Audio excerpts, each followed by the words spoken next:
Բարև ձեզ, ես մաշկավեներաբան Արփին Էմանեսյանն եմ և այսօր կխոսեմ մելանոմայի, արևապաշտպանների կարևորության և ընտրության մասին։ Մելանոման մաշկի գունակային բջիջներից մելանոցիտներից առաջացող մաշկի ամենաչարորակ նորագոյացությունն է։ Մելանոման առաջանում է արևի ուլտրամանուշակագույն ճառագայթների ազդեցությունից, որոնք վնասում են բջիջների ԴՆԹ-ն և առաջացնում են մուտացիաներ, այսպիսով առաջանում են ուռուցքային բջիջներ։ Մելանոմայի վտանգը կայանում է նրանում, որ այն սկզբնական փուլերում հաճախ նման է լինում սովորական խալերի, և բուժառուները դիմում են մաշկաբանի արդեն հիվանդության ուշ տարածում փուլերում։ Ինչպես կանխարգելել մելանոման։ Բուժառուները պարտավոր են պարբերաբար կատարել ինքնազննում,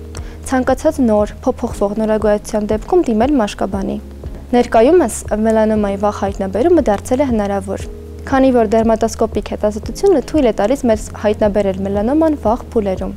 Դերմատոսկոպը օպտիկական սարք է, որի միջոցով մենք կարողանում ենք խոշորացված և հատուկ լուսային պայմաններում հետազոտել խալը և որոշել նրա բնույթը։ Եվ ըստ այդմ որոշում ենք հեռացման և բուժման ճիշտ եղանակը և ծավալը։ Կա նման միֆ տարածված, թե խալերին ձեռք տալ չի կարելի, սակայն կան դեպքեր, երբ որ ոչ թե չի կարելի, այլ պարտադիր է հեռացումը, օրինակ մելանոմայի դեպքում, և դերմատոսկոպը տալիս է մեզ հնարավորություն որոշելու արդյոք տվյալ նորագոյացությունը խալ է թե մելանոմա, և ըստ դրա որոշել հեռացման համապատասխան ծավալը։ Մելանոմայի առաջացման պատճառներից են գենետիկ նախատրամադրվածությունը և արևի ուլտրամանուշակագույն ճառագայթների ազդեցությունը մելանոցիտների վրա։ Արևի UVB ճառագայթները վնասում են բջջի գենետիկ ինֆորմացիան և առաջացնում են մուտացիաներ, որոնք էլ դրսևորվում են անկանոն ուռուցքային աճ ունեցող բջիջների տեսքով։ SPF Sun Protection Factor կամ արևից պաշտպանման գործոն հնարավորություն է տալիս մեզ պաշտպանվելու արևի ուլտրամանուշակագույն B ճառագայթներից։ Սակայն նաև տարբերում ենք UVA ճառագայթներ, որոնք ապացուցվել է, որ առաջացնում են մարդու մաշկի լուսածերացում, այսպիսով շատ կարևոր է ընտրել լայն սպեկտրի արևապաշտպաններ,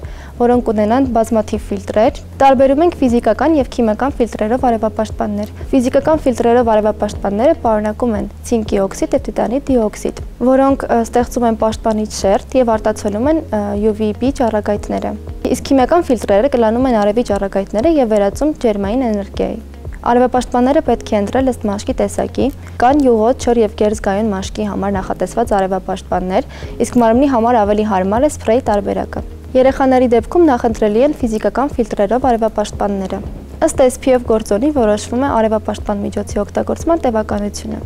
այսինքն որքան երկար կարող եք գտնվել արևի ուլտրամանուշակագույն ճառագայթների տակ։ Ունենք SPF 15, որը ապահովում է մոտ 93% պաշտպանություն, SPF 30 մոտ 97 և SPF 50 մոտ 99% պաշտպանություն։ Հաշվի առնելով մեր կլիմայական պայմանները, խորհուրդ է տրվում օգտագործել ոչ պակաս քան 50 SPF գործոնով արևապաշտպաններ։ Իսկ հիմա հասկանանք, թե ինչպես է ճիշտ օգտագործել արևապաշտպաններ։ Արևապաշտպանները պետք է օգտագործել ամբողջ տարի անկախ տարվա եղանակից, քանի որ մեր մաշկը ենթարկվում է արևի ճառագայթմանը անկախ եղանակից։ Արևապաշտպան պետք է օգտագործել տնից դուրս գալուց 15 րոպե առաջ և պետք է թարմացնել 2-ից 3 ժամը մեկ։ Ցանկացած ջրի հետ կոնտակտից հետո պետք է նույնպես թարմացնել արևապաշտպանը։ Պաշտպանելով ձեր մաշկը այսօր, դուք ոչ միայն կանխարգելում եք լուսածերացումը և պիգմենտացիան, այլև ապահովում եք ձեր մաշկի առողջությունը։